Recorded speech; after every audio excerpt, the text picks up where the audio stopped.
There was a kind of border skirmish between Kazakhstan and Uzbekistan when we were there. We kind of really had to rush to get to this border town, and we'd heard there was a train, and we get to the ticket office and we buy the tickets, and in my mind I was like, these are too cheap, something like less than $5, and you just have a sinking feeling in your stomach.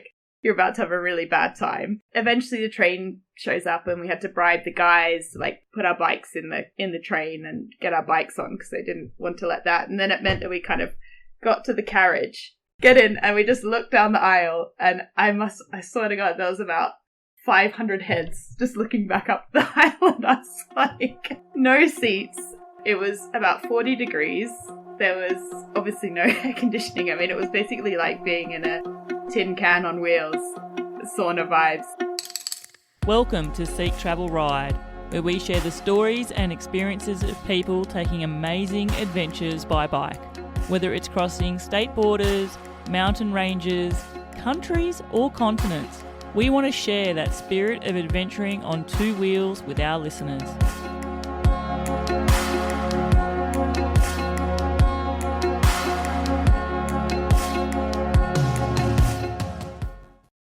Hello listeners, Bella Malloy here, host of Seek Travel Ride, and welcome to another episode.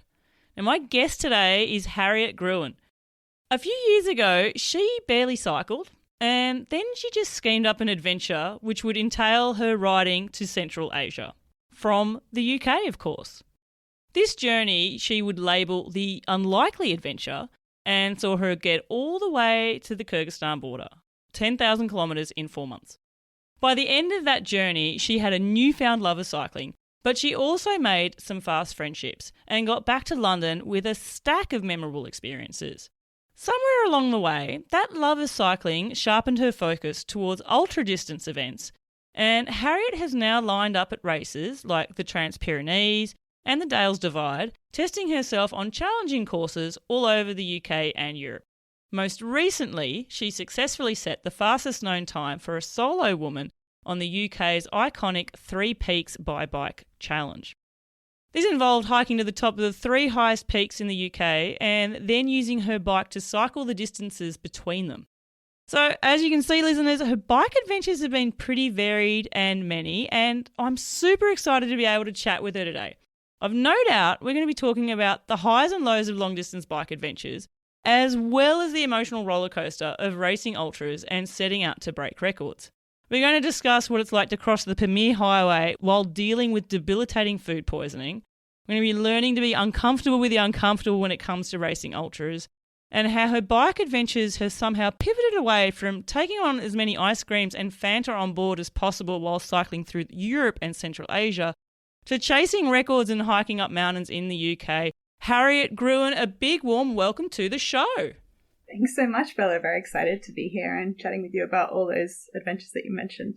I hope it fills you with pride when you hear them played back to you, Harriet, of just everything you've done, because it's a pretty cool little bike adventure CV there. Yeah, thanks. I mean, it is crazy to think that I only really started cycling, 3-4 years ago. And the big trip, as you mentioned, was kind of really my launch into cycling. So from 0 to 100. Really. You've launched in a magnificent fashion, Harriet, and I have a stack of questions for you. But the question I start my show with, and I ask it to all my guests, is, Harriet Gruen, do you remember the very first bike you ever rode? So I was thinking about this, and I have two kind of core bike memories. One is I remember the first time I was kind of learning to ride a bike without training wheels. So I have a kind of memory of my dad pushing me down a hill and being absolutely terrified as I tried to learn to pedal. But actually my first proper bike memory is quite recent. So when I moved to the UK, I lived with my grandparents while I was writing my master's thesis, and I needed a bike to get from their house into Cambridge. And they had a very old bike in the shed, probably from the 70s, had the shifters on the down tube, super old style, the most uncomfortable saddle you can imagine. So I basically duct taped some rubber to the top of the saddle, and I called the bike Vlad the Impaler. The brakes, the brakes didn't work. It was quite a bike to kind of get started on my UK cycling scene. Maybe that's why I didn't ride one for another 7 years after that. Oh my gosh! So hang on, did you used to like ride that to uni and stuff? Yeah, so I'd ride it from their place into the library when I was working my thesis, and it was it's an iconic bike. I mean, they still have it in the shed, and I should go and grab it at some point, I think. Maybe set a new record.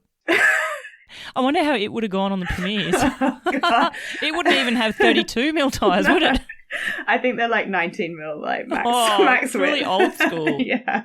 Where I live here in France, every now and then I see someone riding something like that, and I'm like, I bet you they've had that since new. Yeah. Often the bib shorts they're wearing look like they've been about the same vintage. Yeah. I think the saddle leather was like deformed from just being in the shed for 20 years. So I remember like the duct tape and this big bit of rubber and then like hitting it with a shovel to try and straighten it out. Oh my gosh. Yeah. I need to see a photo of this. But you didn't really ride bikes that much growing up, and you grew up in Australia. Yeah. So what were your adventures like as a kid growing up in Australia? What did you do outside of school? What were your school holidays like? Yeah, so I grew up sort of outdoorsy-ish, I guess, or outdoorsy adjacent. I grew up on a small farm, so we had horses. So I grew up riding horses, which, as you'd know, being from Canberra is quite common because there's a lot of space there. So I wasn't really into hiking or anything particularly wild, I suppose, at the time. But certainly, you know, I can fix a fence and kind of deal with dirt and mud and being outside and uncomfortable. But yeah, so I'd say it was like outdoorsy, and also there was a competitive element to that, which has kind of continued through my life. And I think kind of I grew up in doing competition. But yeah, certainly not kind of big trips or expeditions or hiking or cycling or running or anything like that. So kind of a bit of a different background to come into what I do now and what I enjoy now. Oh, wow. I have to just randomly ask a question because you obviously rode through Central Asia and the horse is a big element of Central Asia. Yeah. Were there elements of your bike trip where you were over the bike and wishing you were on a horse? Actually, I actually tried to learn some Russian to help out in Central Asia, but the only two words that I could remember were the words for bicycle and for horse. But actually, one time, which is like loshed for horse, something similar to that, when I was in Uzbekistan, a family invited us to stay in, and the guy was trying to talk to us, and he kept saying loshed, and I was like, oh my god, I know that word, and it's the word for horse. And he basically had a horse in his garden that he wanted to show us. So it's like, wow, it's finally paid off. But yeah, obviously, I would love to also explore that part of the world, potentially by horseback at some point as well, because there are some epic adventures that you can have there. But the bike's also very satisfying way to travel too. Oh, absolutely. Actually, this is really, really random, and I'm going to be pathetic as the host here because I don't remember the person's name and I don't remember the documentary miniseries, but he has also written a book, and it's an Aussie guy who actually went by horseback over, I think, the route of Genghis Khan. Oh, like cool. Over all the steps and the Caucasus and stuff. Very random, listeners, but maybe you know what I'm talking about, and if you do, let me know. I need to ask the critical question here then. Why? What prompts someone who, you know, doesn't ride bikes, hasn't done bike travel, you know, you're outdoorsy but not super, super outdoorsy, as you were sort of painting it. You're living in the UK there. What makes you scheme an idea to cycle to the other end of the world sort of thing? Yeah, I think I became interested in like big challenges, and I was like, well, the classic is rowing the Atlantic, right? But I was like, well, I hate water and I can't really swim very well, so, you know, I'm not going to do that. And then I sort of, I guess, started thinking about what other big challenges would I be interested in, and then I suppose I'd been interested in the Silk Road and the Mongol Rally, so I kind of thought, oh, maybe I would drive there. And then at some point, I guess that like turned into, oh, I could maybe cycle there. So I think the actual idea for it was quite a long time before it happened. I actually found an old message I'd sent to a friend in about 2017 it had no context, and it was like, I think I might like to cycle to China one day, like lol. Wow. But there was no kind of follow on about it, so I don't really know where the idea what the genesis of it was. But I guess over COVID, the idea started to kind of become more like solid in my mind that it might be something that I'd like to do. And then, because something else I learnt when I was researching more about your adventure there, Harriet, was this was a journey that was meant to be taken as a team of two with your brother. Yeah. I mean, so as you said, like, I'm Australian and my brother was in Australia through COVID. So I basically didn't see him for the whole period of COVID. Australia had very strict rules about traveling. And I sort of thought he was doing a PhD, still technically doing a PhD. I thought it would be a nice thing to do, that we could do this trip together. And he, I think, sort of agreed without really thinking it through. And then about a month before was like, actually, it's not something I want to do. So I was like, oh, well, I guess I'll go on my own then. And actually, I'm really glad that I did, because it made me fall in love with long distance cycling, which I'm sure we'll come to talking about my brother's experience, but I don't think that would have happened if we'd been together. So I don't know your brother personally, but from what I've read about your accounts, sorry, Harriet's brother, if you're listening to this, no shame intended here. But he's not a real exercise enthusiast either, right? No. I mean, he really is the classic case study of really anyone can do this. You know, he rocked up having never ridden a bike really at all and not really being into exercise at all. And he still cycled 1,000 kilometers in 2 weeks. He did a 100K day. You know, he didn't enjoy it and he's not ridden a bike since, but like, he can do it. So, are you trying to convince him to like now become an ultra cyclist? Oh my God. It's in the genes. I'm trying to convince him just to ride a bike anywhere, let alone like 5 kilometers would be a good start. So that's a big thing though. I mean, big ups to that, because even like I know people who do ride bikes for fun, and even just riding 100 kilometers in one go is something you build up to over a long period of time. And doing it day after day after day for that long is just nuts, right?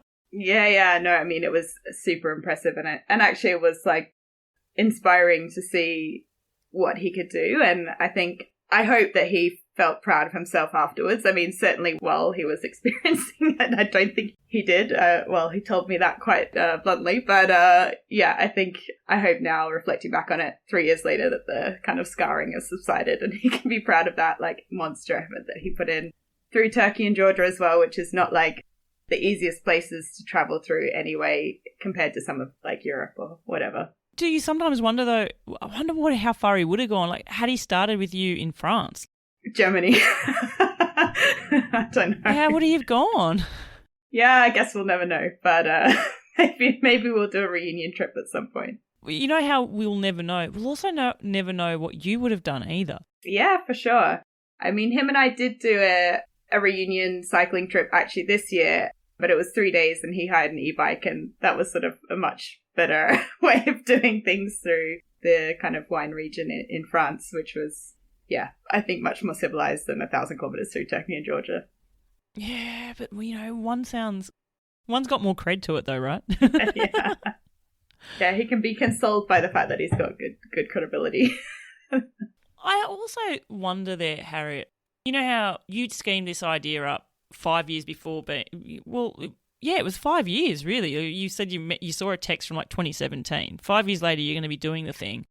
You're scheming up to do it, but then even what you're preparing for changes like a month out. You're doing it with your brother to all of a sudden you're doing it on your own. How did you feel about doing it on your own? Yeah, it's interesting because I think I had no idea what it would be like. Like, I just literally had no clue. I mean, I hadn't even ridden my bike with the bags on before I like rolled off the ferry in France. I didn't know whether I'd physically be able to do it. Like, I didn't know just how I would cope with the different situations. I had traveled quite a lot on my own, sort of in my early 20s in Central America, and I'd sort of traveled a lot in Europe on my own. So I wasn't necessarily worried about being on my own, but there was also the bike touring part and all the logistics and things. I just didn't know how that would go. I think I was really desperately trying to find blogs or any books or anything written by women who'd done this trip on their own, particularly the premiers. So I found this one blog called Gobi by Bike, written by a girl called Frances. And I honestly just must have read that blog about 50 times, being like, okay, it's going to be okay. You know, she mapped out all her route and talked about that experience being on her own. And that gave me kind of the confidence that it would be fine. And I think, yeah, I just was like, well, it's something I've wanted to do. I've told everyone and I've quit my job. So I guess like I'm going. But yeah, obviously starting in Europe is a nice kind of way to ease in. And I really wanted to, I kind of managed the trip in a way that I felt comfortable and safe. So like, yeah, not really wild camping and kind of making sure that I was sort of within my comfort zone, at least to feel safe as a woman on my own. Yeah, and did you find that as you got into your trip, your comfort zone sort of increased a little bit more? And, your, how do I want to word it? Did you find, well, I guess it is that. Like, did you find you were more comfortable with each day that went on? Yes and no. I think certainly when I was cycling, like when I later on in my trip, like I didn't meet another cyclist to cycle with really until I got to Greece. And so I crossed all of Europe solo. Essentially, I didn't run into anybody, which was a bit unexpected as well, because I think normally you hear about people running into people all the time. And yeah, so most of the trip I was on my own. So yeah, I think in some ways I enjoyed that. But also then kind of once I got to the countries where I was maybe a bit more concerned about, I always was with other people. And I think that made it easier, certainly like with the wild camping or kind of being more spontaneous about planning or where you're sleeping. I think that removes some of the extra caution that you might take as a woman on your own. And I think, well, not everyone feels that, but certainly I was probably just for myself, like wanting to feel safe, right? Like I think that's something that's kind of important. Yeah, and I think also there's an element, when you were joking about you'd never ridden a bike even with gear strapped on it before when you started the trip. Like, I think there's also an element that when you start a big journey like that as a complete proper beginner, everything takes ages just to get comfortable with, just even riding the distances, to even learning how it handles a bit differently if it's got gear on it, to, if you've got panniers on the back, remembering not to hit two bollards if you're going between them, or, all those sort of things. So to make your journey, to plan for it to be in a way that helped you to be comfortable so that you didn't have to worry about the other stuff while you were getting used to the actual part of actually physically riding the bike in the first place. I think that's a great setup for success as well. It does make me sad that you were seeking out info from, other solo women and you found one blog. Did you ever get in touch with the person that wrote the blog? So I did message her actually on Instagram. I don't think she used it very much because I don't know if she saw the message or not. But yeah, I mean, obviously there have been loads of other examples. And I think some people, for example, Emily Chappell, who wrote a great book that I've subsequently listened to, but I didn't come across it sort of when I was in that initial panic search phase. But yeah, I mean, I think there's not that many women who have done those trips on their own. And that's, I think it's kind of important to write about and talk about it still. Because I think, if you are about to set off on something like that, it's like, yeah, you can do it and you're not the first. And I think that's kind of comforting to know as well. Yeah. Yeah, we were talking a bit about this offline, listeners, before we press record, but what did we say? You saw how many solo females did you see in 10,000 kilometres? Yeah, just one other. So yeah, I was kind of always on the lookout, like hoping to see one. I mean, of course, I met some amazing guys that I'm really good friends with still. But yeah, it was a bit sad to only see one other. At what stage of the journey did things feel a bit more routine and a bit settled for you? Reflecting back on everything's brand new, I've got to work everything out, to when did it just feel like you had a rhythm to your day?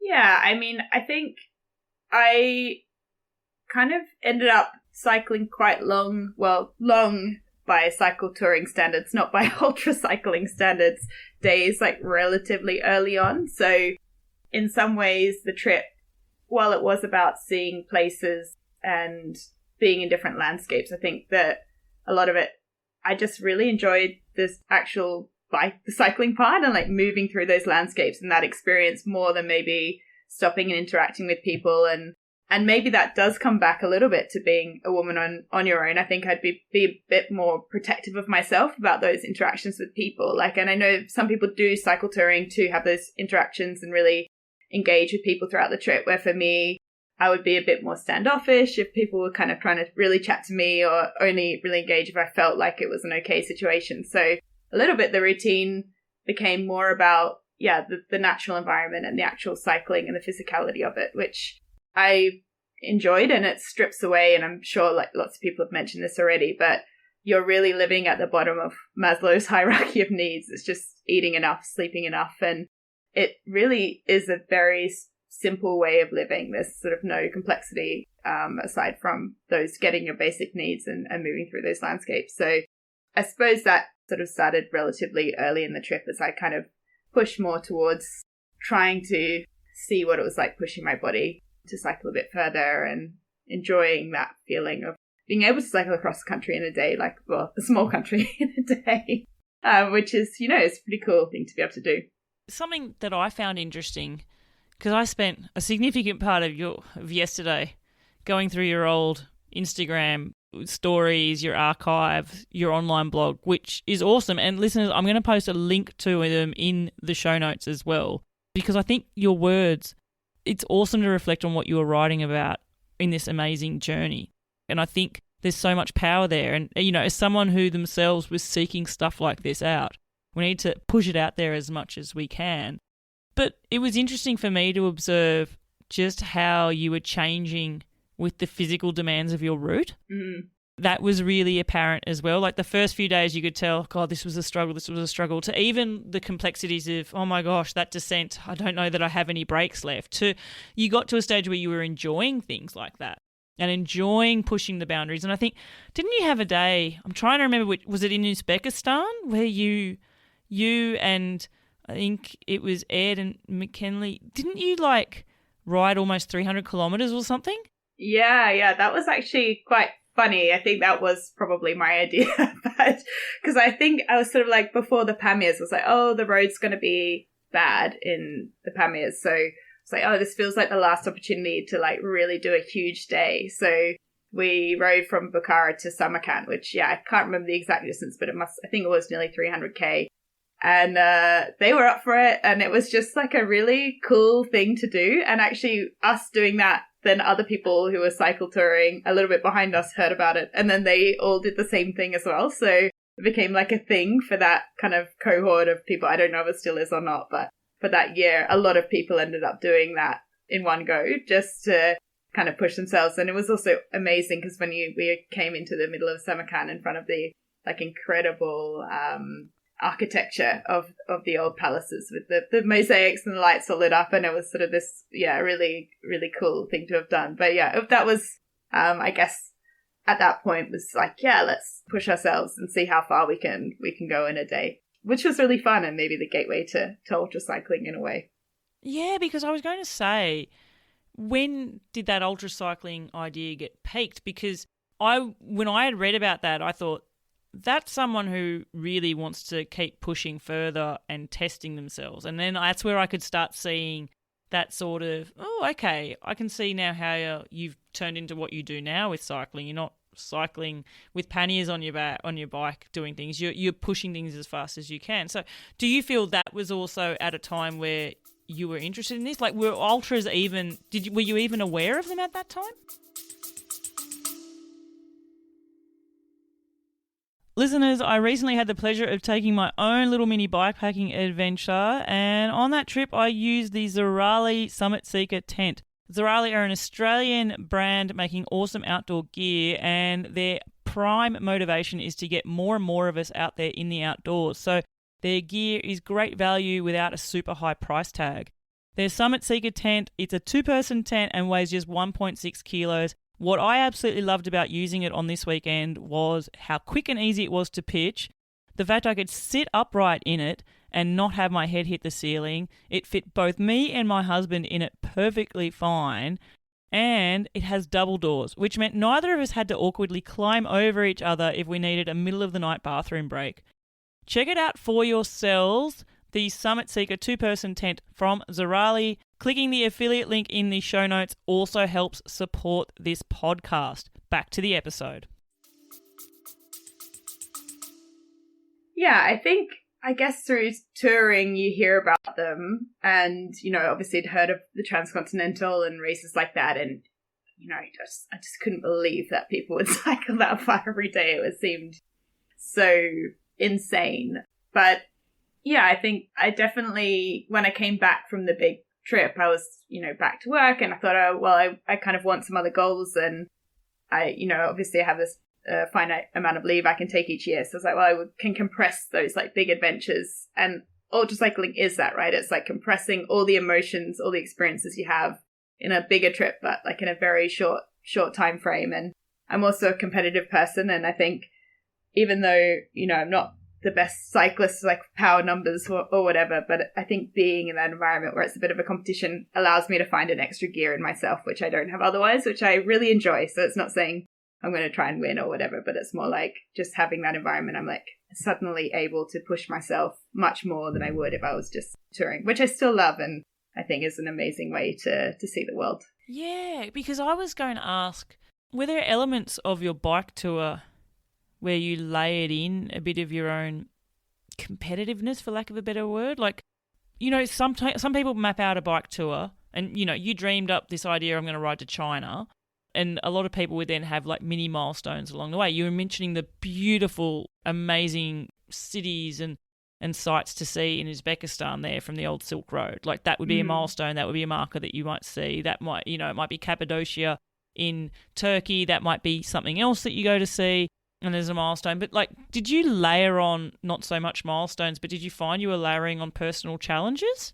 Yeah, I remember. I think maybe the first example of that was in Slovenia. So I was staying at just in a random campsite. It was early in the season. There was no one there. And the guy whose campsite it was near the Versic Pass. I might not be pronouncing that correctly, but it's a big pass into the Socha Valley in Slovenia. And he was like basically saying you're going to cycle the pass. And you know, until that moment, I'd been trying to avoid climbing at all costs. Like on commute, I'd be trying to find the flattest route possible because I found climbing so hard.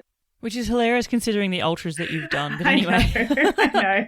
But I was like, okay, I put it on commute and I was like, okay, I'm going to try and do this climb. And I felt such a sense of achievement. Like, I mean, it took me forever to get up there. There were bits where I had to get off and push my bike and, you know, it's a cobbled climb and just getting up there. But when I got to the top, it was like, wow, like I just couldn't believe that I managed to do that. And I think that was one of the kind of starting points of me being like, oh, I could push myself more, or like maybe I will do more climbing and I'll actually enjoy it. And it is not always fun, but it is really rewarding. But certainly that was the moment in the trip where I was like so proud of myself for like pushing myself a bit and trying to cycle my bike on purpose up a climb rather than accidentally getting there and thinking, oh my God, what have I done? But yeah, I mean, and then Albania as well. I picked a route that was more in the mountains and it's a very hilly country. Oh my gosh. Yeah. Like really steep as well. Yeah. And obviously when I bought my bike to do this trip, I didn't know anything about bikes. And the guy in the shop was like, yeah, these gears will be totally fine. And then I was like, okay. I mean, it was like a normal road, like compact group set, but... That's not for touring. No, I know. You can never have enough gears when you're touring. I know, honestly. Even when you have touring gears, you try to make them easier. Yeah. I know. I was like, oh my God. Like, I would think about him all the time being like, I hate you. Why did you do this to me? So I'd hate him if I was here. It's funny, like where I live, very, very mountainous. And I remember putting a touring cassette on our bikes when we went across the Pyrenees. And I remember distinctly, I've said this a couple of times before, I was simply saying to my husband, well, they're going to come off when we finish, obviously, and we'll go back to the normal ones. It's still on my bike. I need a new cassette, but it's going to be the same one. Like, you can never have enough gears. Oh, yeah. I mean, I literally have just bought a gravel cassette to put on my road wheels for my next ultra. So it's a road ultra, but I was like, oh, I just want that extra gear when I'm going up steep climbs on sore knees or, you know, tired legs. You're just always reaching for that smaller gear. So that's definitely something that some advice. I've done like the Hail Mary ghost shift that many times looking for a small gear. Every now and then there is a miracle of miracles and like you realise you're still in the big ring or something. Yeah, I know. I'm always thinking, maybe I'm still in the big ring. And then I look down, I'm like, no. No. I have to just cheekily ask, as you mentioned it, what is the ultra that you're prepping for? So it's in 10 days, I think. Yeah. Listeners, this will be after the fact. So we're going to wish you well now. But what are you doing? So it's from Marseille to Naples. It's about 1,300 kilometers. It's a new race. I think it's the first year they're doing it. And I think I injured my knee in the Three Peaks quite badly. So I'm just going to completely play it by ear and hopefully just enjoy maybe not really racing it, but fast touring and just seeing how it goes. But as I said, I've got a competitive streak and I can't help myself. So we'll see. But I'm looking forward to having like a late season, a bit more chill maybe than some of the other events that I've done and seeing some beautiful scenery and eating some great food. So I think I've got a good mindset about it and just hoping my knee's kind of manageable. And if not, then I'll just get a train to Naples and eat some pizza for 5 days or something like that. So, oh my gosh, have a slice of pizza for me. Yeah, I'm wishing you super well on that. Thank you. I want to take you back to your bigger bike tour before we go right into the ultras. Something you talk about, we did about those amazing cities in the Silk Road. Yeah. What's it like to actually, A, ride to places, like ride all the way there, and B, what's it actually like to see stuff like that in real life? Because it's very, very different from someone who grew up riding horses in Canberra, you know, to being in Central Asia looking at amazing turquoise mosaic tiled buildings. Yeah, I mean, it was the one thing I really loved about Uzbekistan was I think you come out of the desert into these towns and it's just such a cool or like just a bit of a shock, I suppose, or that difference between those long desert stretches. Like Kazakhstan obviously has really wild, huge open spaces, and Tajikistan's landscapes also like absolutely mind-blowing. But Uzbekistan, with the cultural element, I really enjoyed that. And I think when we were in Bukhara, there's, you know, a minaret that was there when Genghis Khan kind of went through and razed the city. But it was just such like a real pinch me moment, being like, wow, like I made it here. And Genghis Khan saw this exact tower, and it was really surreal. Like I just couldn't quite believe that I was there and that I'd got there by bike. So yeah, is it also somewhere where you see a lot of other bike travellers because there's such long distances between those places? So is it common that bike travellers would get to those places and maybe spend a few days there and restock? Yeah, I mean, there's not that many cycle tourists overall, I'd say, but certainly once you get, I'd even say like once you're sort of through Turkey, there's not that many route options. So everyone's kind of going on the same road. So you sort of do come across people. And as I was saying earlier, before we started recording, you know, Instagram is also a great way that you can see that there are other people around. So you might wait a day or something like that to try and catch up with people and hear their experiences. But yeah, it was always so fun seeing another cycle tourist because, of course, you stop and have a bit of a chat immediately. You trust each other, right? So that's quite a nice thing to experience. Yeah, absolutely. And I also think it lends itself towards being able to make those fast friendships. Yeah. And like, have you found that you've made friendships from that you've just maintained since? Yeah, I think it's a really interesting one because I guess it's like two layers to this answer. Yes, I did make some really good friends that I'm still in touch with now, but they were certainly the people that I cycled with for like an extended period of time, like Ed, who you've had on the show before, and McKinley as well, who did that big long ride in Uzbekistan with Ed and I. But I think also a lot of those interactions are so fleeting. So I think for me that the length of the trip that I did, which was about 5 months, was kind of perfect because I felt like I had this really wild adventure, but also I still had those friendships and connections at home where I think it could probably be quite lonely if you're doing a big trip for such a long time and all the interactions you have are sort of the same questions like, where are you going? How far do you cycle each day? Where have you been? And I think it would be hard to really foster those kind of more meaningful friendships or dynamics, really, if those are the interactions that you're sort of having with people. So yeah, it's a hard thing to balance, I guess, in terms of forming those friendships versus those very kind of, or those shallower interactions. But at least you have that shared experience to sort of bond over. Yeah, exactly. And I think that's something that people who are long-term travelling on the road really struggle with is that lack of community. And it's not that you're ever a day necessarily where you don't see other people and you do have interactions, but often it is with someone who's curious because, wow, where are you going? What are you doing? Where have you come from? What's your name? Which country are you from? Well, you went here by bike? Yeah. What do you eat? They're very sort of vanilla type, shallow type questions, whereas you only get to ask and have conversations at a better depth when you're with people that you know more. Yeah. You mentioned Ed and McKinley there, and I knew I was having you on the show, and so I actually reached out to both of them to get some questions for you. Oh my God. They both said yes, and they've both sent me through some questions. I'm going to ask one from McKinley first. He just said, just prompt her with Uzbek hell train. So we were talking about Uzbekistan. Yeah. Let's talk about the train journey. I've read all about it. Oh my God. Wow. Where do we start? Yeah. Yeah, so there was a kind of border skirmish between Kazakhstan and Uzbekistan when we were there. And we kind of really had to rush to get to this border town. And we'd heard there was a train going from this town. And we get to the ticket office and we buy the tickets. And in my mind, I was like, these are too cheap. Like, these tickets are like, whatever the conversion was to pounds or dollars, I can't remember, but it was something like less than $5. And you just have a sinking feeling in your stomach. You're about to have a really bad time. And yeah, so 5 minutes later. Yeah, exactly. We're like waiting on the platform. It was the middle of the night. There was hundreds of other people because basically there'd been no way to cross the border for a few weeks. So these people were trying to get across for the first time. And we had to bribe. Eventually, the train shows up, and we had to bribe the guys to like put our bikes in the train and get our bikes on because they didn't want to let that. And then it meant that we kind of got to the carriage. I was like, "Where are our seats?" Like absolutely moronic. Get in, and we just looked down the aisle, and I swear to God, there was about 500 heads just looking back up the aisle, and I was like, no seats. It was about 40 degrees. There was obviously no air conditioning. I mean, it was basically like being in a tin can on wheels, sauna vibes. There was nowhere to sit. We're just like sort of squished at the edge of these sort of benches that were like a kind of laminate that you stick to.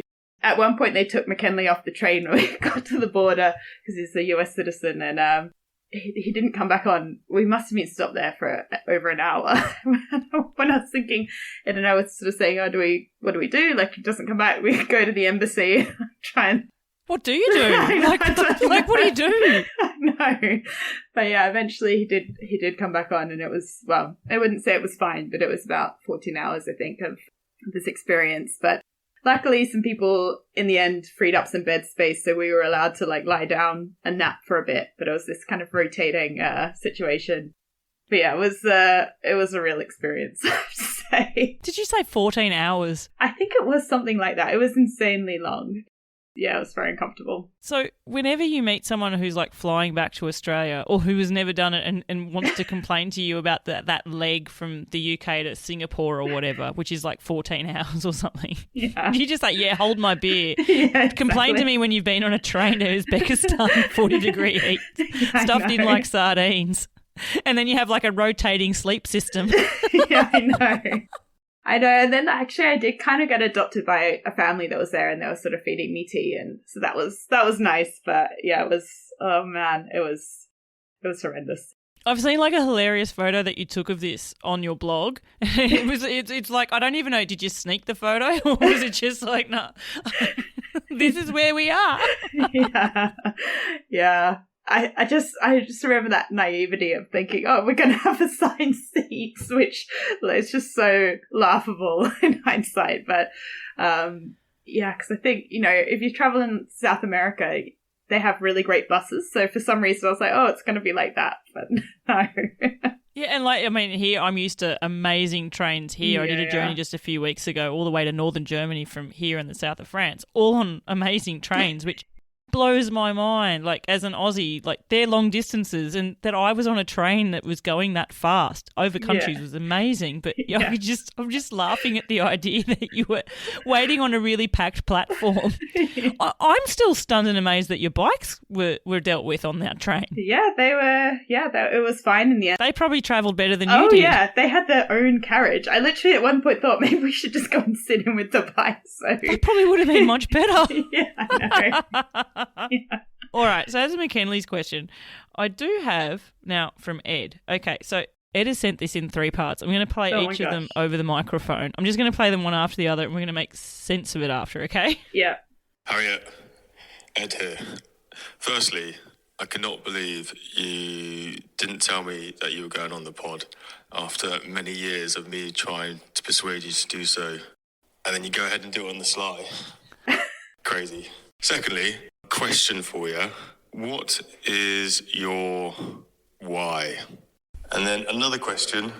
What was your highlight and lowlight from our cycle through Central Asia? And then also, what is your why when it comes to long ultra cycling events and crazy FKTs? There we go. So a myriad of questions. We may have covered your motivations, but I want to hear your answers to Ed there. Thank you, Ed. Thanks, Ed. I mean, I know he asked that because he knows that I'll hate those questions. Yeah, I don't know. I think there's so much, what's someone's why? And I don't know. I don't think I have one particularly. But as I said, with the ultras, I enjoy the competitive element of it and, pushing myself and seeing and having that environment kind of open up another gear within myself for sure. And, I don't know. Why not, really? Like, we're on this planet for a short length of time, and I think I feel a big existential dread to experience as much of it as I can. And I think that's a big motivator for me, that kind of feeling or that need to explore and see different things and push myself in different ways. So I'd definitely say that that's a big motivator of it. So why? I don't know, but it certainly keeps me doing things. Yeah, highlights. One of them was when we finished the Wacken corridor and going onto the tarmac road after that section. Oh my gosh, like I actually can still feel the goosebumps of joy that it's probably the happiest I've ever been in my life. I've literally just got goosebumps for you. Yeah. I'm showing her. I'm not joking. Like I do. Because I can just imagine it. Yeah. So that was like an overwhelming, amazing feeling. Maybe not the most profound observation, but it was certainly a great feeling. And then lowlights, I think probably some of the food poisoning was pretty bad, and my body just falling into a massive heap. So being in that kind of environment. That sounded absolutely grim here. This was in Tajikistan, wasn't it? Yeah. On the Pyrenees. I was at the scene, Pyrenee Highway. A lot of bike travellers, top of their bucket list to do the Pyrenee Highway. And you and Ed are there doing the Pyrenee Highway. And both of your bikes have got like 32mm tyres, don't they? Yeah, I think Ed's actually had 28s, which I think he might have had 28s. Or maybe I think he actually maybe swapped the tyres off my brother's bike, or my brother stopped. Had he cracked his rim at that stage and already had to go back? Yeah, he had the wheel shipped to Dushanbe, and then we picked it up in Tajikistan. But yeah, we were on really skinny tyres for the road conditions. I mean, also in hindsight, when I think back to that and look at the pictures, I'm like, oh my God, I can't believe we did that on those bikes. But we survived.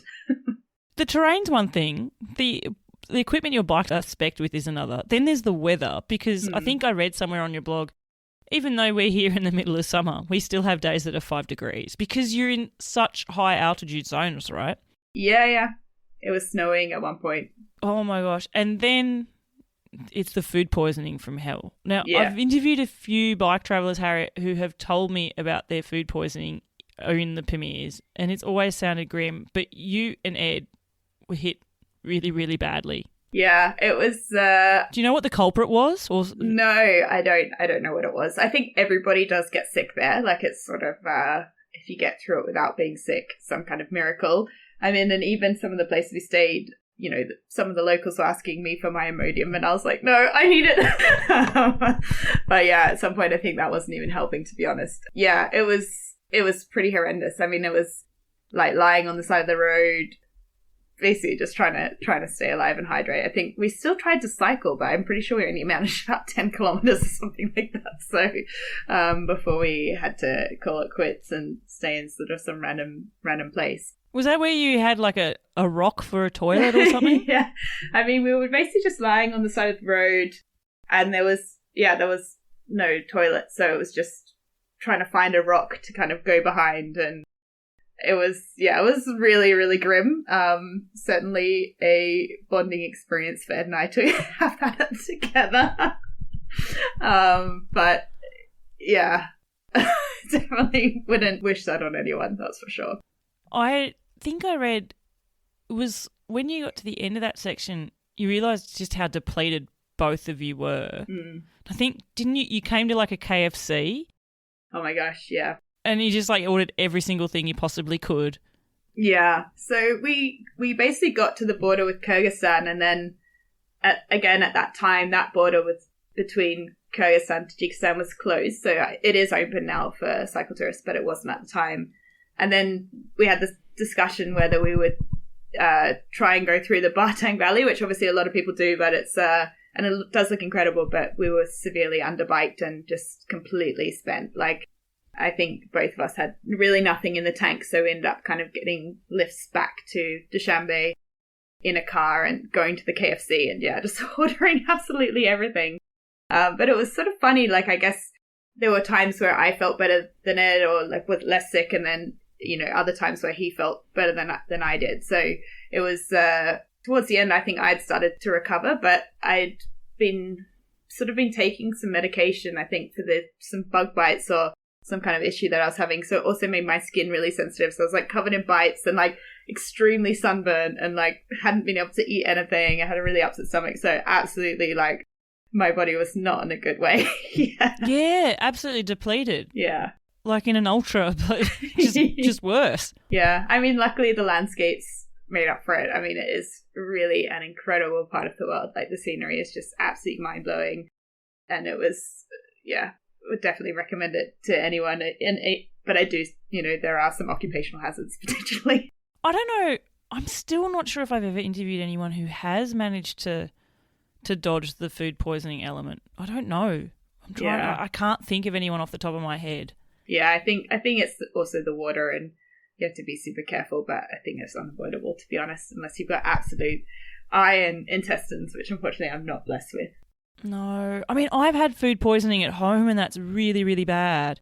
Oh, and yeah. I just can't fathom the idea of being able to move at all. Like, you were talking about the day where, miracle of miracles, you somehow went 10 kilometres. Do you ever reflect back on that and go, how did we even do that? Yeah, sometimes. I actually got a parasite from that trip, so I think that's also why it was so bad. So, but yeah, no. That's kind of part of the experience, I guess, or hopefully not for everyone. But yeah, I mean, certainly, like, look back on it, and yeah, as I said, look at the photos, and now that I know a lot more about bikes, I'm like, oh my God, that was completely insane to cycle that terrain on that kind of bike. We could have had a much more comfortable time, obviously, being like most other people were on proper bikes with like big tires and suspension.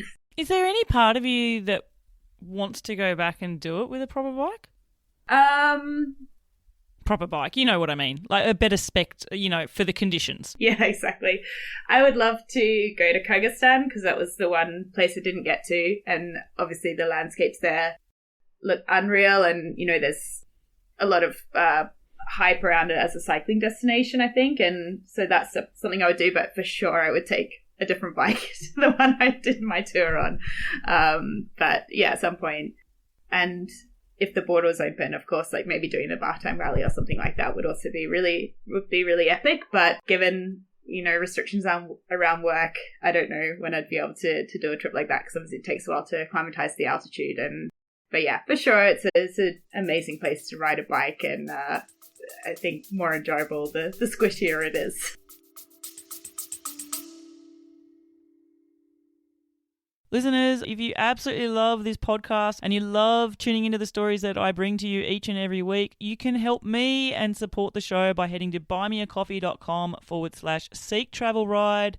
Shout me a few virtual coffees and keep these podcasts rolling. Back to the episode. Because I was going to say, like, would you ever think of combining the ultra cycling aspect with being in a country like that? Like the Silk Road Mountain Race, is that something that piques your interest, or is that no? No, I think not with my skills at the moment. I think that's it's pretty mountain bikey, really, isn't it? Yeah, exactly. And I don't love hiker bike either. And also just the river crossings really scare me. Like, I'm really not a water person.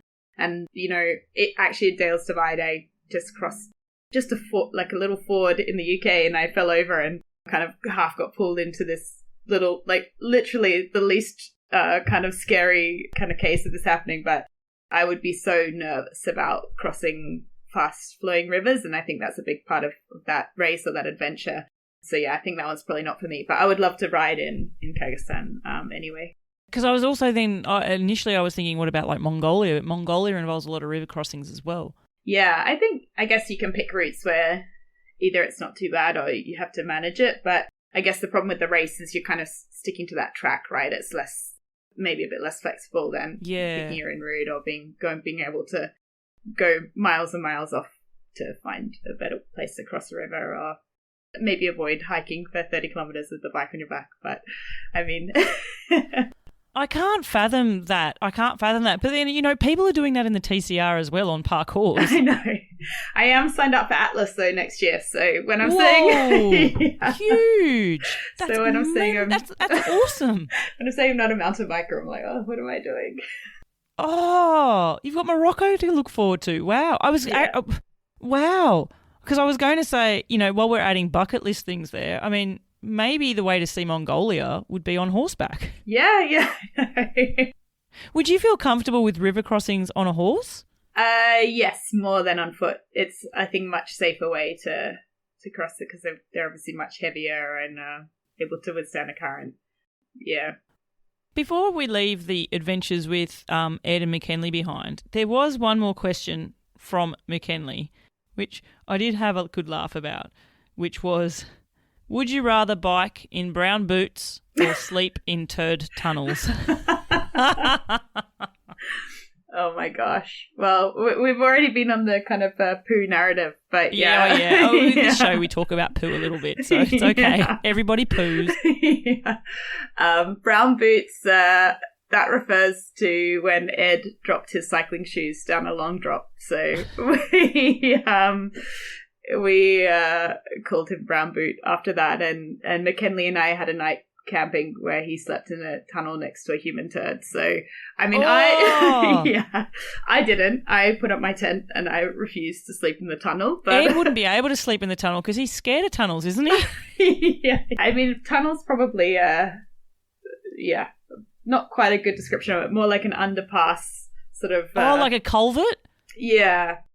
Yeah, but basically with the turd tunnel situation, in the morning, it had rained all overnight, so the water was sort of lapping at the mouth of the tunnel, so all it needed was to just pick up the turd for it to float out. But yeah, it's a good question, McKinley. I think I would go for turd tunnel over dropping my shoes down a long drop, personally. Because the thing with his shoes too was I mean, when you're bike travelling long distance, you can't lose a pair of shoes. Not your cleats. But wasn't he riding in cleats? Yeah. Honestly, sometimes I do think of that day and it just makes me laugh every time. But it was also just the horror on Ed's face when he came back in to tell us what happened. But fortunately, we were next to sort of petrol station that had a power hose, so he was able to clean the shoes. You'd want to. I know. Sorry, just the thought of it. Oh, Ed. I know. I found a quote which you had written about the culmination and the end of that trip and the end of that journey and reflecting back on it and your thoughts from reflecting back on taking a big trip. And what you said was, unexpectedly, for a non-cyclist, rather than never wanting to see a bike again, I completely fell in love with cycling and the feeling of being on a bike. Travelling by bike makes you incredibly vulnerable to your environment, creating a unique travel experience that you normally experience from behind a window. You feel things, everything: wind, sun, rain, uphills, downhills, bad surfers, good surfers, traffic, large dogs, high fives from children, and the overall expected kindness of people. You can cross a small country in a day, and the landscapes change both slowly enough to absorb but quickly enough to remain interesting. You're humbled by the size of mountains, the expanses of a desert, or a truck getting way too close to you in a Turkish tunnel and blaring its horn. You suddenly are more than willing to pay for an app which forecasts wind direction. I enjoy the challenge of longer distance, harder climbs, and in a masochistic way, cycling into a headwind. These are all things that only doing what you did, you could come back with. When I read stuff out like that, does that throw all sorts of memories your way? Yeah, I still certainly feel like I relate to the quote, although I'm not sure about the headwind bit. I clearly must have been in a good mood when I wrote that. But yeah, and I think that's the really amazing thing about traveling by bike is sort of all those things. It's really feeling everything about your environment, and yeah, it was just such a different experience to kind of move through those landscapes in that way. And also it makes people approach you as well. I think like having a bike is a really good entry point for people just to have a chat to, or kind of come over and ask questions as well. So it's funny the things about countries that you remember because of you experiencing it by bike, and it's obviously like, what was the cycling infrastructure like, or was there a hard shoulder on that road? So it's sort of those funny things that obviously you would never notice or think about if you were traveling in any other way. When you've done a big journey that you schemed up and then you get back to London, you're back to your home, you're back to the routine of the work and stuff like that. Well, I think you said you quit your job to do this, but then you're in a new job. Did you find you were pining to be back out there experiencing things, or had you already transitioned to, I actually want to ride bikes faster with more purpose, and you'd already started thinking of ultras? And so did that sort of fill that void that maybe a longer distance bike journey would otherwise have left you with? Yeah, I guess there is that sense of when you get back, it's an adjustment, and there's a sort of bittersweet feeling to it, right? Like you're a bit sad because you've done this big adventure and you've planned for something, and then it's over. Like you've experienced it, and then it's like this big thing that you've had planning, in my case, for many years, and then it's like, oh, okay, it's finished, and it sort of leaves a big gap where all those thoughts and anxieties were sort of sitting and settled before you had the experience. But I think I also really plowed myself into work and, planning the ultras and getting more into training in a way. So I kind of pushed myself onto the next thing rather than sort of, I guess, dwelling on it too much, and kind of kept looking forward. And I think I'm quite a goal-orientated person, so having those events to kind of plan and train for really helped me to kind of settle back in. And I think I didn't have very long between coming back and starting work. I think it was like a week or something like that. I just went immediately from the trip to the office and threw myself straight back into it. So I think, yeah, there for sure is an adjustment. And for people that do really long tours, I can't really imagine how challenging that must be. And I think maybe because my trip wasn't it was obviously long, and I was very lucky to be able to take that time, but it wasn't years. And I think that also made it a little bit easier that it wasn't, crazy long. But I also do feel a tension maybe between the side of myself that's adventurous and wants to do these big trips and travel, and the other side of me that's quite, I want to have a good job and have stability in my life. So there's a bit of friction there. And I think that kind of trip allowed me to explore that adventurous side. And then my life back in London is quite, I'd say, sort of structured and sensible, let's say, but it's quite fun to have that adventurous side, which I can let out for periods of time as well. Something you said earlier in the show, which it almost felt like an aha moment for me, like a light bulb moment, was when you were talking about the fact that for you, ultras is almost mimicking all the emotions and the feelings that you get on a long distance bike trip, but just condensing it into just a shorter space of time that can actually fit into that structured life that you are living now.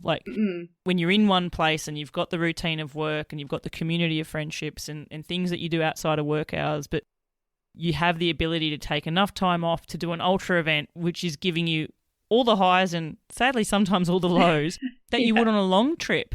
Yeah. Did you go into ultras thinking that would be the case, or is it reflecting back on the ultras that you did, maybe the first couple, that made you realise, wow, this is what I like about it?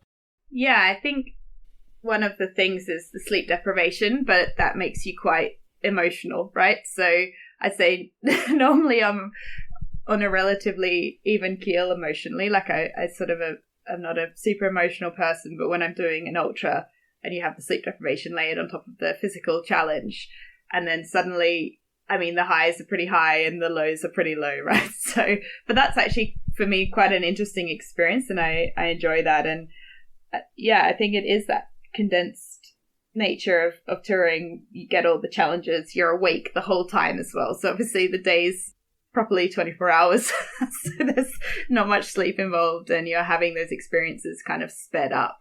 But that can also be kind of overwhelming as well if a lot of things are going wrong and you can't make good decisions because you're tired. But yeah, I think that was something I reflected after I had done a couple, where I was like, oh yeah, it's giving me the kind of adventure itch, and you feel like you've lived 1,000 years in 3 days. Yeah, because you've been awake and aware. Yeah. And your senses are on for everything in all of that. Even in your sleep deprivation state, you're sort of aware of things and you're feeling things you never felt, or I don't know, you may have been hallucinating or something like that as well. Or I found for me one of the hardest things is you know you need to resupply and you're at a shopping aisle trying to make choices. This is just me. Which type of Haribo do I need to get? Like, It doesn't really matter, Bella. Just get one of them and they'll be fine. But but that's something you deliberate. Maybe that's a poor example, but I don't know if you can relate. Yeah, and I think every ultra, even no matter how well you've trained, I think you don't necessarily, or I found, you don't know how your body's going to respond on the day or like what sort of mindset you're going to be in. And each one of them is an experiment, right? It's an experiment for your body and for your mind. And sometimes you're able to kind of work through the issues and it's amazing. And other times it is really hard and you kind of have to crawl out of those holes. But yeah, I think I try and think of each one, you know, it's just a big silly bike ride and I'm doing it for fun and we'll see how my body and mind copes with each event really. So try not to, I mean, of course I like take them seriously in terms of preparing myself physically because I know it is super demanding and the recovery is also quite painful, but I think in the actual event you just don't know what's going to happen, right? So I think you have to be a bit flexible, not put too much pressure on. You've done a few different types of events as well. So say for example Trans-Pyrenees, and I know unfortunately you had to scratch from that. Yeah. You did damn good up to that point, by the way. Thank you. Yeah. Very, very good. And then you've got ones like Dale's Divide, which are totally different. Maybe not so different in terms of the requirement for elevation, but you know, different terrain, off-road. Yeah. Have you found a balance of what your perfect ultra is? Like you've mentioned, you know, you're doing, is it Marseille to Naples? So is that mainly on-road? I'm not sure. Is it gravel? Is it both? Is it, and then you're doing Atlas Mountain Race, so that's obviously different again. Like, have you found your key ultra type of event? I feel like I have sort of strengths and weaknesses across all different types, I think. Mostly just complete hubris of what I can do on a bike. Like Dale's Divide, oh my god. It's billed in the UK as being like an entry-level bike packing race. So literally I was like, okay, cool. I'd ridden a mountain bike once before. So I just rocked up. I have never screamed so much out loud in the middle of the night as I did, like dragging my mountain bike through these bogs. I mean, honestly, my feet were ruined. I also didn't know that when you're mountain biking at night, like you kind of need a head torch because the bike light, you can't see like right where your feet turns and your head doesn't turn. Your handlebars and your head don't turn at the same time. So having to carry the bike down the hills as well because I couldn't see where the bike was going. Yeah, that was a real experience. And actually that's one reason where I'm like, Atlas is exciting, but also scary because I'm like, oh, am I just going to hate it the whole time or will I be able to improve my skills enough by that point? Well, you'll have a head torch, right? Yeah. Yeah, like, at least one, all my kit will just be head torches. So. Yeah. This is the backup. Yeah. But yeah, the race I really enjoyed and it's the main one that everyone wants to do is Badlands. So I did Badlands last year. I was just so excited to have a spot to race Badlands. So I think I'd come out of the Trans-Pyrenees where I had like quite an intense negative experience, I guess, because I had a crash and like everything just went horribly wrong. And then at Badlands, I was just so excited to be there and experience the landscape. And I just really enjoyed, I mean, there were bits descending. I'm not a good descender off-road or on-road, to be honest, but I was just really happy to be there and have that experience and see the amazing landscapes. And I think that was really fun for that reason. Are you tempted to go back to races? Like, would you go back and do the same thing? Or no, you don't need to relive another experience? Yeah, I think like Harriet Gruen, I would love to do again, but I got really seasick on the ferries between the Canary Islands. If you didn't have to do the ferries, then that would be amazing, but obviously you do. So I was like throwing up on the ferries and that made it really hard, like to get enough food in, but the landscapes of those islands were absolutely amazing. So like I would love to do that race again if I felt like I could deal with the seasickness. And I think that's such a nice race too because it's like more of an Audax vibe where you can ride in groups. So I met some really cool people there as well and it's less intense on the rules and it's a really, really nice race. So that one I would definitely do again. But yeah, if it wasn't for the vomiting issue on the ferry. And yeah, Trans-Pyrenees, yeah, I think I would love to go back to do that too. But as you know, the weather in the Pyrenees can be pretty intense. And I think it was pretty unlucky that year. The rain was it was so cold. It's pretty cold now, actually, and it just snowed. Like, there's snow on Tourmalet. I'm not talking Peak Dimity. I'm talking the actual road. Yeah, I know. It's crazy. I mean, yeah, I absolutely love the Pyrenees. It's an amazing part of the world to cycle in. So maybe one day, but I definitely learned from the races I did last year that my body copes better in hot environments than very cold. So it's the Australian coming out in you. Yeah, I know. Especially in Canberra. And actually, little interjection here, we have to talk about Canberra a little bit. Like, something we've got in common. I don't know if you would agree with me, Harriet, but whenever I meet people and they go, oh, wow, you're from Australia, where are you? And then when you mention Canberra, you either get a where, or I sometimes even get like a little disappointed look, like they really wanted you to say Sydney or Melbourne. Yeah. What about you? Yeah, I'm very familiar with the kind of glazed over, oh yeah, I went to Australia, but no, we didn't go there. And I'm like, yeah, fair enough.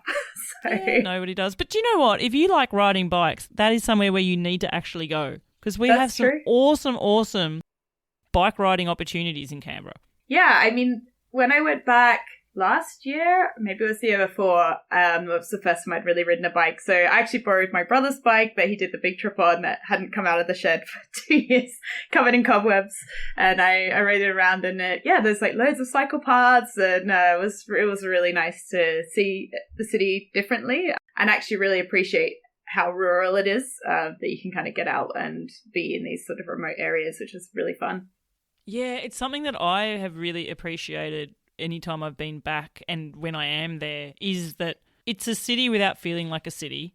Yeah. You've got all the green spaces, you've got, off-road trails, you ride around Mount Ainslie or Black Mountain or the Arboretum, you could even just do a lap around the lake. Were you in Canberra when Brodberger was around? You would have been. Oh, yeah. Okay, so this is we always have to talk about food on a podcast episode. What's your favourite Brodberger? Oh, definitely the chicken. Oh, Brod chicken. Okay, see, I love Brod veg. So niche. Oh, gosh. So something to put on the highlight list for Canberra. People, put Canberra on your Australia list. I know people listen to this podcast who are cycling over this way, and you always go via the coast and you miss out beautiful Canberra. And didn't you write all the trails up about where people can cycle there? I did, actually, in the Lonely Planet book. I am exactly. there. I'm your Canberra guide. Yeah. There you go. Hit me up. I'll give you the... But actually, if you're talking ultras and off-road ultras, if you ever find yourself back in Australia, or the Hunt 1000, that would take the off-road ultra to the next level as well. I don't know it. Oh, so it pretty much goes through the high country, from Canberra to Melbourne, through the Snowies, and then through the Victorian Alps as well. Yeah. I don't know how hilly it would be, though, because, I mean, none of them are... Oh, it is? Okay. Oh, extremely. Okay. Actually, I interviewed he lives very close to Canberra, Jack Keogh. He did Tour Divide, but he trained doing the Hunt. Okay. And he was saying if the Hunt, because it's 1,000 kilometres, but if it was the same distance as Tour Divide, I think it would have 2.5 times the amount of climbing. Oh, wow. Okay. Well, maybe they need to do some more long-distance races in Australia to really put it on the map for long bike racing and bike touring off-road. Yeah, exactly. All right, there's our Canberra section done with. Had to tick that one. Come to Canberra. Yeah. Tourism ACT needs to hit me up. Neither of us live there, but, Exactly. Okay, I want to talk about your very latest ultra, which was the FKT, fastest known time attempt for 3 peaks in the UK. For those people who are not from the UK, who have never heard of 3 peaks, what's the too long didn't read version of it?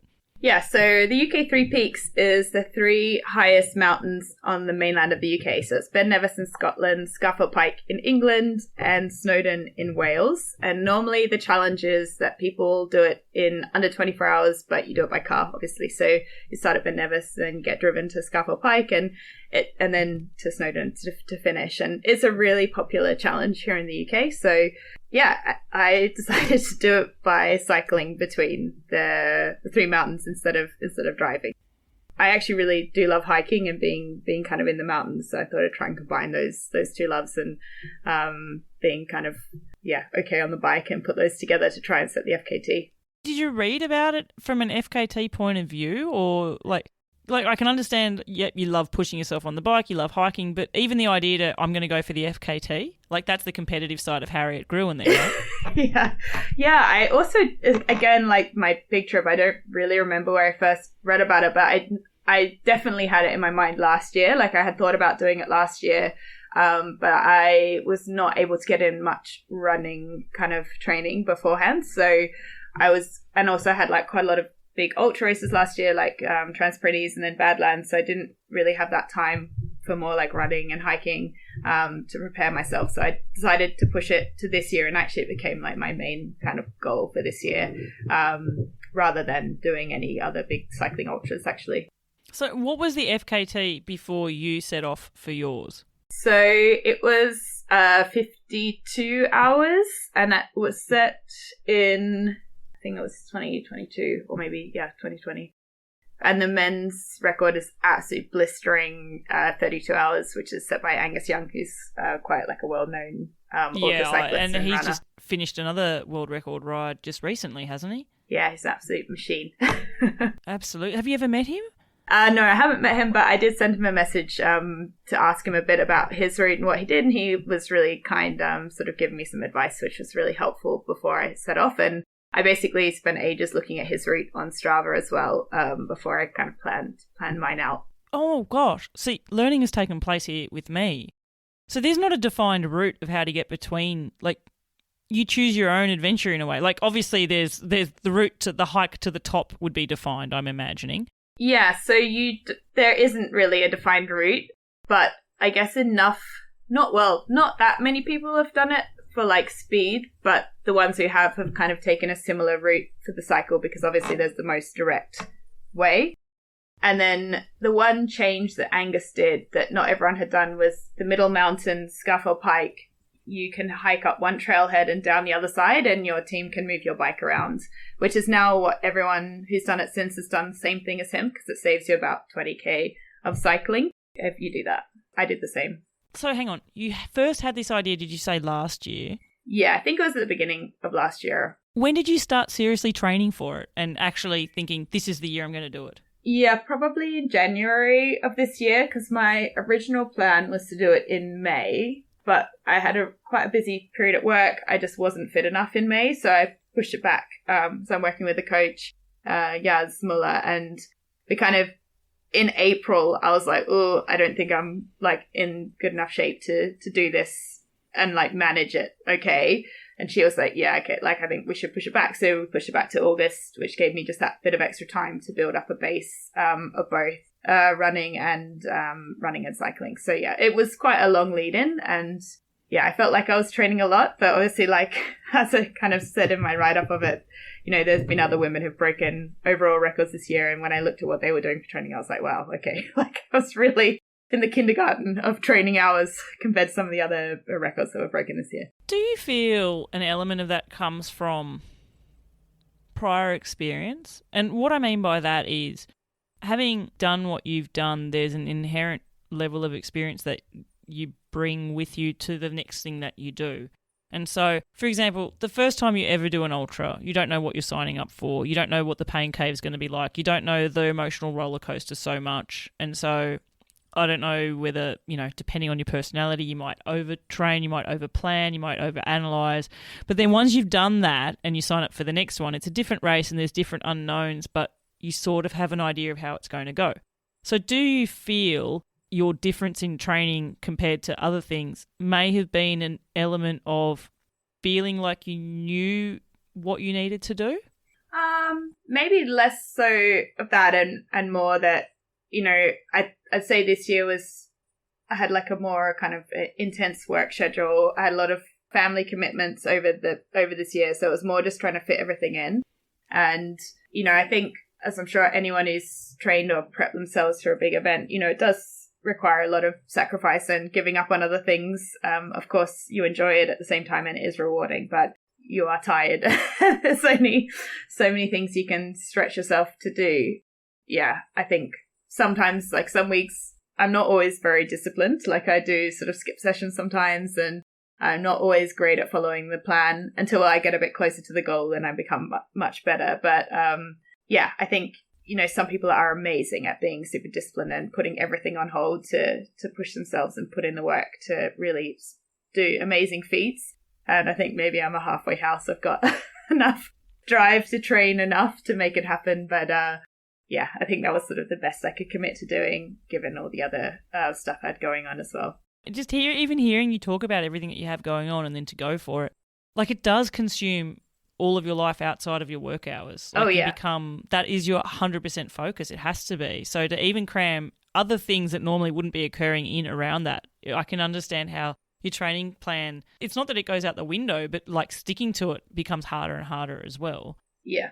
Like, do you have to commit to a date that you're going to do it and like say, I want to set off on this date? Or was there a case that I know that it's roughly going to take me this many days and I'm going to try and do it in this fortnight? Yeah, so I guess because I was doing it supported, so yes, I kind of committed to a week and then like a while before. And then as it got closer to like looking at the weather windows and kind of trying to plan out those elements meant that you have to obviously commit to be like, yeah, it's going to be on these days so the people helping you can make a plan for their week and their day. But the direction of because you can do it either from north-south or south to north.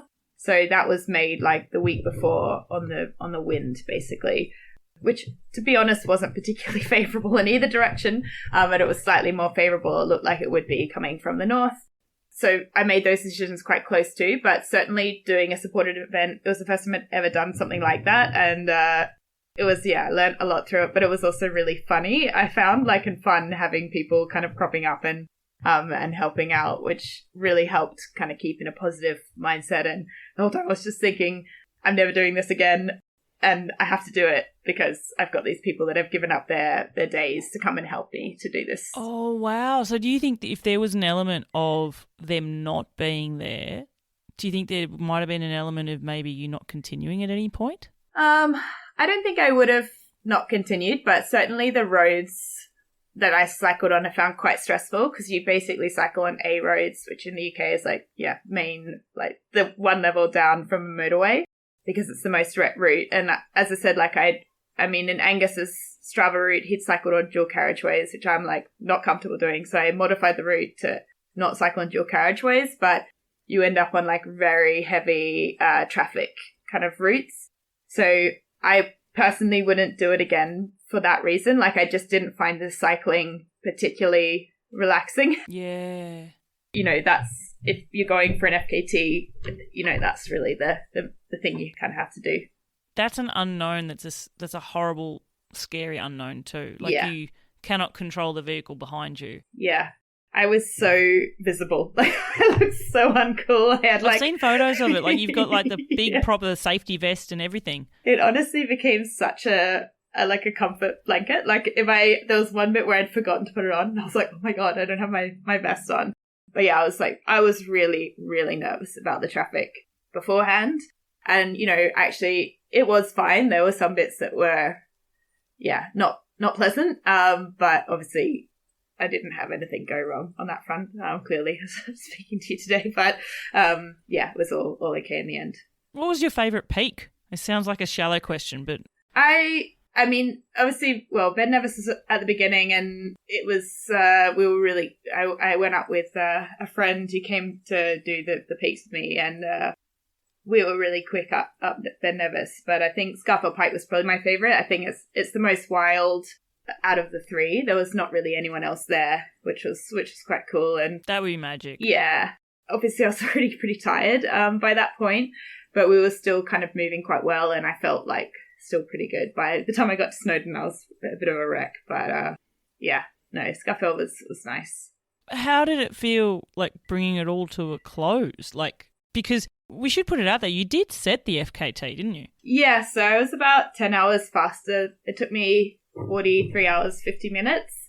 And, the last one was 54. So about 10 hours. So yeah, it was funny. It was that thing where you get to the end, you're like, okay, that's done.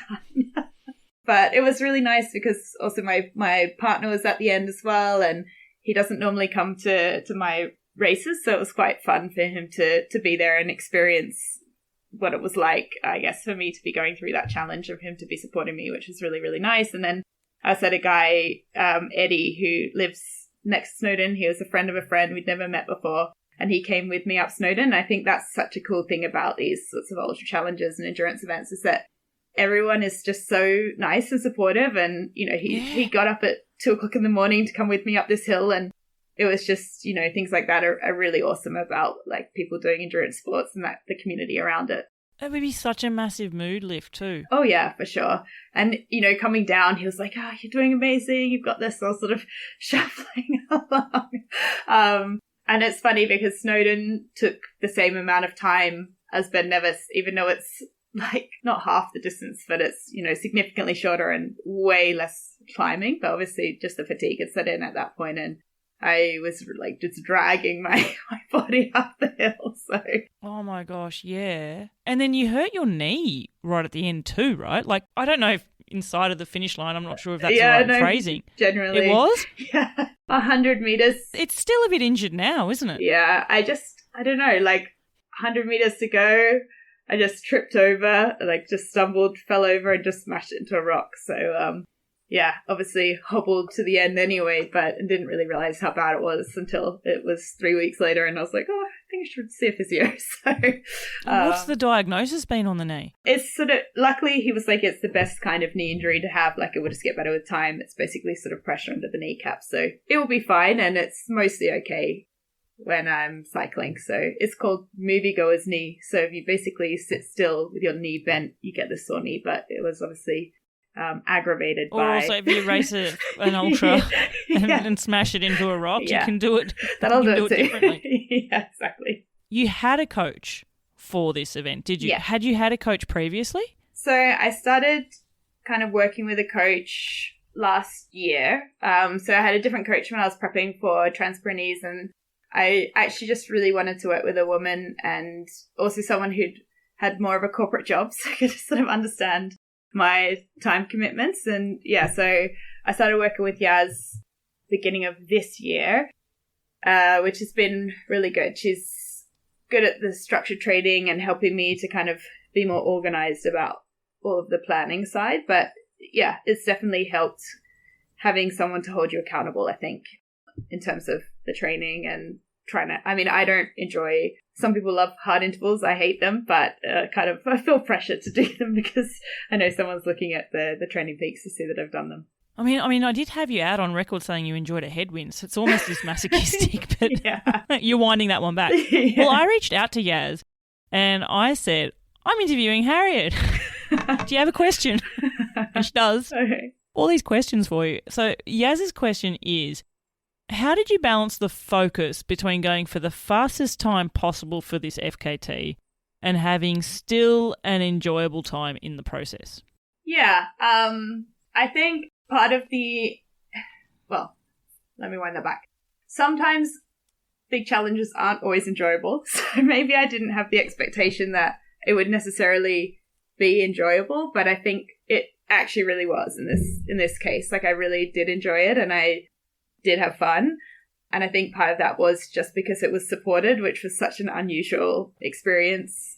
And it was quite a different challenge to normal as well. So having the hiking bits in between and yeah, just seeing like my friends and family kind of popping up at certain points and seeing how excited that they were for me as well, which was really, really nice and helped motivate me. But I think generally speaking, sometimes I'd say in ultras as well, like sometimes there are bits which are just not enjoyable and you just grit your teeth and get through it. And I think that's part of it. It's not always going to be super fun the whole time. But actually in this event, I had the kind of enjoyment of having them there. And then in some of the cycling legs, when I felt really strong, like that felt really good too. Like I was enjoying how my body felt and enjoying that I felt like I'd put in the training and I felt really good.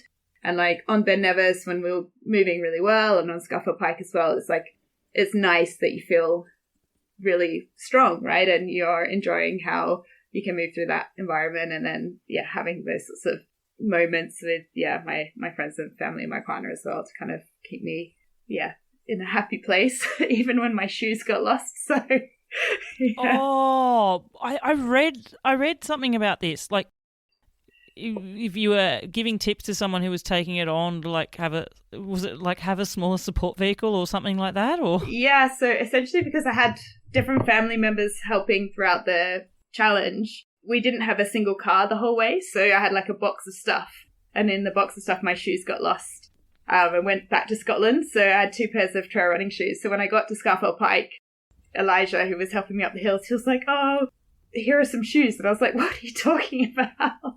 But just luckily, by some absolute miracle, him and I had the same size feet, and he had a spare pair of shoes. So I did Scafell Pike and Snowdon and a borrowed pair of shoes. oh my gosh, that'd be weird though, because like the footbed would be weird, and wouldn't it? Yeah, I mean, it wasn't super comfortable, but it was just, I actually did find it funny, which I think goes to show like what my mindset was like, rather than it being like an absolute disaster. So I was just like, oh, okay, well, I'll put these shoes on and off we go. So that was sort of fine. Actually, that mindset of just having to go with it though, Yeah. I think that's a perfect mindset sometimes for an ultra, and you can try and, you know, positive psychology mindset and try and visualize things and be, you know, force your mind to manifest things in a certain way. But the emotions of an ultra do take over. Yeah. Do you feel like, I guess the best way of asking you this question, Harriet, would be reflecting back on the fastest known time, plus the other ultras you've done, ones you finished and, you know, Trans-Pyrenees, which you had to scratch from. Have you found that you've defaulted to the same mindset, or have different ultras been taken on with a different mood? Yeah, I mean, it has been really variable, I would say. Like, obviously at the beginning, you're just sort of kind of amazed that you can do it and your body's managing. And then I think Trans-Pyrenees, maybe I'd had 6 weeks between jobs, so I was able to go to the Pyrenees and train. So I was really fit, and I was like, okay, I'm going to do well. And I kind of had this expectation of myself that I wanted to be on the women's podium. And, you know, I think that maybe made me make bad decisions, let's say, or like then I had a race like Badlands where I was just really happy to be there, and then actually had like, you know, a really nice time. But yeah, I think the positive self-talk, as cringe as it is, and I'm not someone who would particularly prescribe to that. Maybe that's an Australian thing, but it really does help. It's a learned thing. Like, you can't force it either, right? Yeah. You have to really work on it. It's like, you know how people say they have to practice meditation. Yeah. It's like you've got to practice. Like, some people, their default is positivity, but yeah, if it's not, it's really hard. I know, and I think the first sorts of times I was doing it, I was like, it just felt so unnatural and cringy, but actually it helps so much. And, you know, at the end of 3 peaks, there's this climb up to Snowdon, and in the last section, the last 80 kilometers, there was like 17 climbs, so the most climbing on the bike was right at the end. And I just was like channeling any time I'd felt strong on a climb. Like, I was remembering the first time I did Tourmalet and I felt super strong, and I was like, you can do this, like trying to channel that feeling of like pushing hard and like being able to hold, you know, 230 watts or whatever and push up the climb, which obviously in that state in Wales, I was barely able to do about 130 or whatever. But yeah, it helps a lot having those sorts of moments that you can draw on and makes you feel like you can do it and kind of to be confident. So I think, yeah, there will be lows in ultras for sure. Partly sleep deprivation, things going wrong, but you can kind of, you've got that piggy bank of positive things that you can draw from to kind of keep you going. Well, you know, like, to tie it back to what we first started talking about, maybe there's going to be an ultra where one of the positive things you're going to draw back on is riding almost 300 kilometres across Uzbekistan with 2 other guys while hauling with panniers and a fully loaded bike. Yeah, I know. Like, that's an incredible achievement too. Yeah, it is. And I think I loved it that other people were doing it as well. I thought that was really, really cool. And then they would message us, be like, oh, we did it faster than you. So, oh, yeah. Well done. Yeah, I know. Well, we're like, we didn't know it was a race. So. Yeah. No, we were party pace. Exactly. At the front. Yeah. We did it first. Trailblazers. No. You go back and forth, couldn't I? Exactly. Harriet, I'm so excited for you, just knowing what's ahead of you. Like, you're literally racing in 10 days.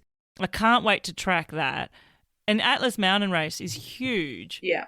And just reflecting back on what we've discussed in this session, of all the things you've done, from someone who 3 years ago didn't really ride bikes to what you have done, you've almost done every different type of bike adventure. Yeah. Which is pretty cool and has me excited. if people want to follow along with your journeys, will you be posting for future ultras? And if so, is Instagram where they should follow you, or will you be writing stuff on your blog? I think Instagram's probably the best place. I mean, I actually really do want to try to write a bit more. I always forget how much I enjoy it until I actually sit down and write. And yeah, so I definitely want to do that. And I think with kind of getting into cycling, I'm definitely a big fan of trying to do different things and see how far you can push yourself in them. So I don't know if cycling, I mean, I love it. Don't know if it's my forever sport. Maybe next time I'll get into, who knows what, archery or something. But I think it's really fun, like getting into something and just trying to become as good as you can be within the constraints of your life, right? So, and experiencing different stuff. So I think I've been really fortunate for where the bike has taken me, from kind of going nervously into a bike shop for the first time to try and buy this touring bike. So, and now I think, oh my God, I know so much about bikes. Like, yeah, it just shows that if the passion is there, it grows and the knowledge grows, and you can reflect back on so many different experiences as well. Listeners, I'll be putting links to Harriet's Instagram and your blog in the show notes. You go by the tag of An Unlikely Adventure. Yeah. Yeah. We will see what more unlikely adventures lay ahead of you. Thank you. Yeah, the content's very unfiltered and unhinged, but that's the only way to do it, I think. It's a great Aussie style, and don't ever change. Harriet, as I look to bring the show to a close, I've got 3 questions I ask every guest. First one's music related. You're a guest of the podcast now. You get to go on the podcast playlist. Oh, God. What song, Harriet Gruen, are you going to choose to be the soundtrack to your adventure? So it makes me seem like such a loser, which is totally fine. But I'm a big Taylor Swift fan. Saw her live twice. And I think I would pick The Man by Taylor Swift. The Man. Mm-hmm. I'm going to admit something to you. I'm sure I've heard Taylor Swift, but I haven't known. Oh, my God, Bella. I know. I'm impressed. I know. I'm one of those people. I've also never read a Harry Potter book. Wow. Or seen a movie. Okay. Wow, I'm just amazed that you've managed to avoid her, given she's such a juggernaut of and is everywhere. I'm sure it's like on in the background, but I have no clue that that's who it is. Okay. And it's almost like the joke, I think in Australia at Christmas time, it's like the streak of how long can you go before hearing Mariah Carey? Yeah. What is it? Do they know it's Christmas or whatever? Oh, I'm not sure, but yeah, that's how I am with Taylor. Okay. So Taylor Swift, The Man. Yeah. I will now listen to this song. Hopefully you'll feel fired up afterwards. Okay. Is there a line in it that I should listen out for and go, that's why Harriet loves it? No, I think, or is it just I the think groove? You'll get the theme. Okay. Yeah. All right. Okay. Very good. All right. You are down. Next question. You're given a choice one day, Harriet Gruen, and it's not whether to wear brown boots or to sleep in a tunnel. Instead, it is, if you go left, you are going to be cycling on the most corrugated, beat-up road in the world. You may as well be back on the Pymere Highway, right? Or if you go right, you are going to be cycling directly into the most brutal headwind you've ever faced in your life. Which one are you going to choose? Is the corrugated road uphill or flat? No, they're both flat. They're both flat. I had to get rid of the uphill because everyone chooses the uphill. Yeah. Yeah. Oh, God. That's a hard one. I think I would pick the headwind. It's basically like cycling uphill, just more frustrating. Yeah. The thing that I hate about it is I can't hear anything. Oh, yeah, that's true. Yeah. I remember someone saying they'd pick the headwind because maybe the next day they'd continue and it wouldn't be windy. Yeah. You're right, actually. The noise is the worst thing. It's just really, it's like it gets into your brain and you can't, yeah. The other one I've got, and maybe I'm going to change this in the future, is would you rather go up a very, very steep uphill with a tailwind or go down a tame downhill with a headwind? Oh. See, I reckon that's a hard one, right? Yeah, I would take the downhill, I think, because I love a climb, but under 12%. Like, as soon as it's above that, I really hate it. So what if the tailwind on that 12% made it feel like it was 9%? I don't think the tailwind makes much difference going uphill. No, it doesn't. Yeah. And in fact, a tailwind on a climb on a really hot day isn't your friend I know, either. exactly. You actually want a headwind on a hot day, don't Yeah, you? exactly. Yeah, sort of. Things you never thought you'd wish for. Exactly. Okay. All right, final question for you, Harriet, and that is I want you to finish this sentence for me, and the sentence is, the best thing about taking a bike adventure is? I think freedom. Yeah, that's it. Simple but perfect, and I think so many guests can resonate with that. And is that a feeling that you found on every different type of your bike adventure?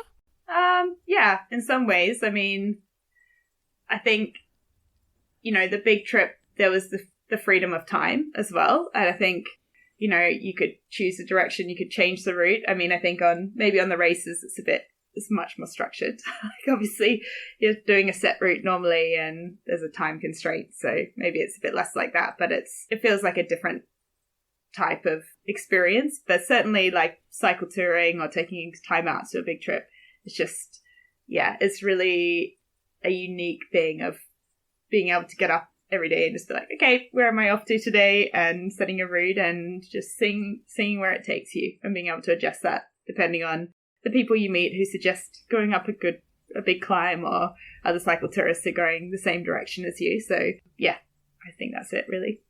The freedom of like living at the bottom of that pyramid of needs. Exactly. Where am I going to sleep tonight? What am I going to eat? Where am I going to find water? Hopefully without a parasite. Yeah. No complexity. You don't have to really, it is kind of the most kind of raw essence, I think, of keeping yourself alive. Well, Harriet, when I started this session today, I was thinking, how am I going to cover all of these things in one session? Because to be fair to you, just your big trip could be probably more than one session. Each ultra you did could be its own session, and condensing it into who you are.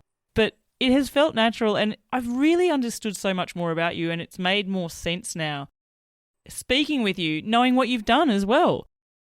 Deciding to randomly, I'm not a cyclist, but I'm going to cycle to China, or to then get back home and go, actually, I like ultras. I really love pushing myself really hard, and I'm excited for what's coming up ahead of you. There are ultras which don't have a prescribed route. Maybe that's a true freedom, and maybe that's an element that you'll go for round the corner somewhere next. Either way, I'm going to be keeping an eye on your dots wherever I can watch them. It's been an absolute pleasure. It's always awesome chatting to an Aussie. Thank you so much for being a Dead Set legend and sharing your stories and experiences here on the podcast for Seek Travel Ride. Thank you so much, Bella. There we go, listeners. I hope you really enjoyed my session there with Harriet and hearing about how she turned herself from someone who wasn't even really a cyclist to someone who really enjoys going out there, riding their bikes, and also pushing themselves a little bit too. Something that I've come away from this episode thinking about and reflecting on is I've now had the privilege to interview a fair few guests who've cycled some fairly large distances around the world in different countries and in different continents. And there's been a select few of them who, when they've finished, have actually turned themselves to the discipline of ultracycling. And I wonder if what Harriet said there is true for them as well. Ultracycling is something that many people can somehow find to fit into their usual routine or their work schedule, their life schedule, for lack of a better word. And it also gives them the full spectrum of emotions, the highs and lows, and all the things that they love about bike travel in that shorter, condensed period. They're still living and enjoying the life on the bike that bike travel gave them in their longer journeys, but being able to condense it into a shorter period of time. Just a theory I'm running with there. Anyway, be sure to click on the links in the show notes to follow Harriet's future adventures along. Just talking with her, I know that she's not going to be stopping cycling, and she's definitely going to be taking many an adventure. And listeners, last but not least, if you enjoy listening to Seek Travel Ride, you love seeing these new episodes drop each and every week, and you want to support me and put something towards the running costs of producing the podcast, you can head to buymeacoffee.com/Seek Travel Ride. Buy me some virtual coffees there, and more importantly, let me know what is it that you love about the podcast and where is the next bike adventure going to be taking you. And until the next episode, I'm Bella Malloy. Thanks for listening.